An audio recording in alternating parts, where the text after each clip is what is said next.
So big news yesterday. Speaking of cold brew, stress test. It's all the Great rage. transition. Great transition. I just had to tell 2 clients about it this morning. So I said, call your broker right away. So here's the headline. Here's the clickbait.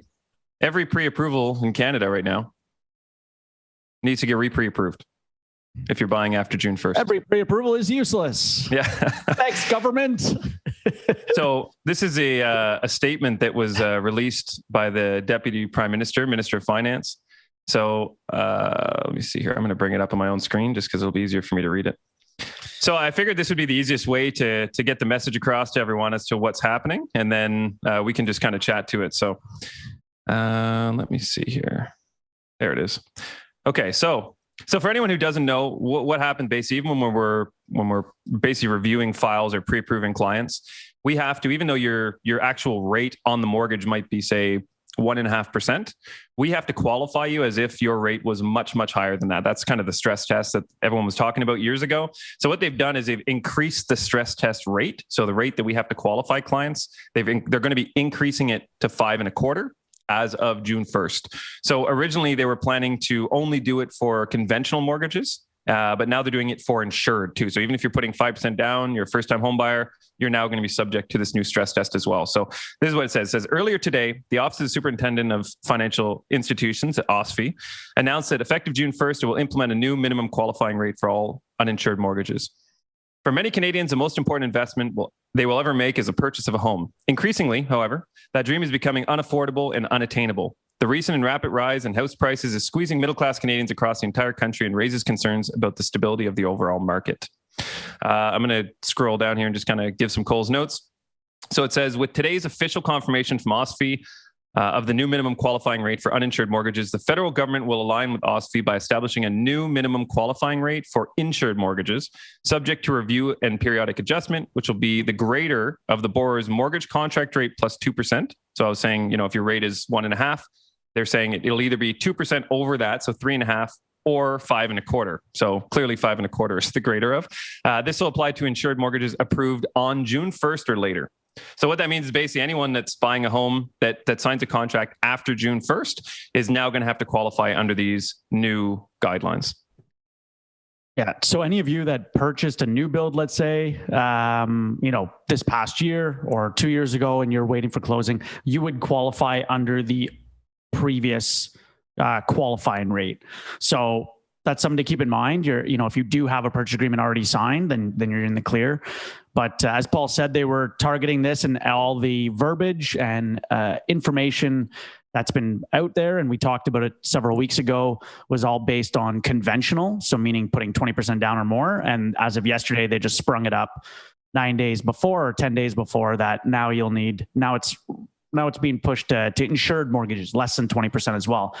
I personally find it an ironic sentiment in the first paragraph of that article, saying that the middle class is getting squeezed out of home ownership and affordability, yet they're then increasing the way in which those people are being qualified for a mortgage. So making it harder for them to actually qualify to buy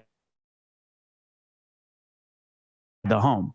You would think they'd actually, maybe have a sliding scale based on income or based on your down payment or what have you, to help make that more affordable, bring other programs in. But really, to Paul's point, if you've been pre-approved, you're out. Dave's in the Matrix. Dave's in the Matrix. Am I? You're back. You're back. Back. Yeah. So we kind of did some calculations when they are announcing about conventional mortgages, and it will decrease your buying power by about 4%. Now, is that going to make or break the market? No, I think it'll definitely slow it down. But to Dave's point, if you're a first-time home buyer, and especially with the way the market is currently, if you've been saving for 3-4 years, you're about to get into the market, and now instead of say 500,000. Your buying power is lowering to say 460, 470. That difference I think it's going to balance the market out for sure. But my fear, and this isn't for sure, but my fear is that the people that do have the money and the investors that do have the money to get those properties are just going to come in and swoop those properties up even more so now, because the people that would be buying those starter homes are going to qualify for less and maybe not be able to compete any longer with those those investors or those kind of foreign buyers. So there's a few other things they're bringing in, but that's my only fear. I think otherwise, from the stress test itself is like, look, it's the stress test is 4% over what rates are at. Yeah. Like your contract is 1.5 and we're qualifying you at 5.25. Which I think is great long-term, because what does it look like in 5 years, right? I mean, we hope that the rates are going to stay low, but in 5 years, it's great, because if you have to qualify for a mortgage at 5%, you've already been qualified at that last 5 years, even though you've been paying less. So, I mean, in that respect, I see it as beneficial. Something for people to realize as well is that the qualifying rate that's being used right now of 4.79 has come down. At the end of 2019, it was actually 5.04 and has been as high as 5.14. That benchmark rate that's used for stress tests is based on the top 6 banks' average 5-year posted rate across the board. So it does fluctuate anyways, and it's only come down since basically the pandemic hit, when mortgage rates decreased, that it came down from 504, which it was last February, in February 2020, to where it is now 479. But with all these changes, and we saw it in 2018 when they brought their stress test in, and we saw it even prior to that with other changes, when they went from a 40-year amortization to 35 to 30, and they went from 0% down to 5% down. The market's resilient. People want, in Canada, we have one of the highest home ownership rates. People want to own property, and people will still find a way to own that home, whether it's partnering up with a friend, with a family member to co-sign. That's my general feeling. It's every time that we've thought, or they've done something that's to cool it off, it hasn't, had that same ripple, hasn't had that effect.